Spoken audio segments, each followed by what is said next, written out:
یو قصه درته وکړم. یو سربازو په 209 کې ما ته 10 یا 15 دقیقې وغږېد. تاسو له ابراهیمي صاحب نه پوښتنه کولی شئ، تاسو له لوی صاحب نه پوښتنه کولی شئ. د دغه سرباز وینا یو عمده دلیل و چې ما اوربند اعلان کړ.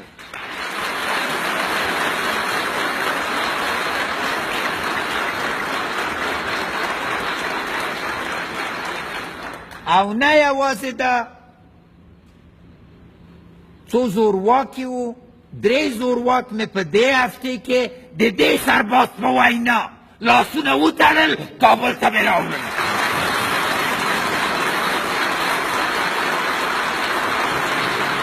دلیلی که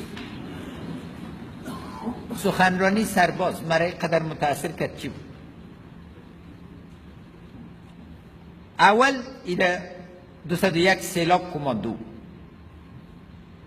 گفت در تمام دوران خدمت یک همسنگر شهید نشد.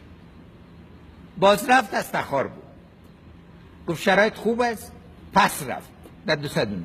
گفت امروز هر روز یک همسنگر شهید میشه. اما نقطه اصلیش چی بود؟ گفت من نمیفهم که دشمنم کیست، مسلح غیر مسئول دشمنم است یا طالب و داعش دشمنم. از امو خاطر من فیصله کردم که مسلح غیر مسئول دیگر قبول ندارم.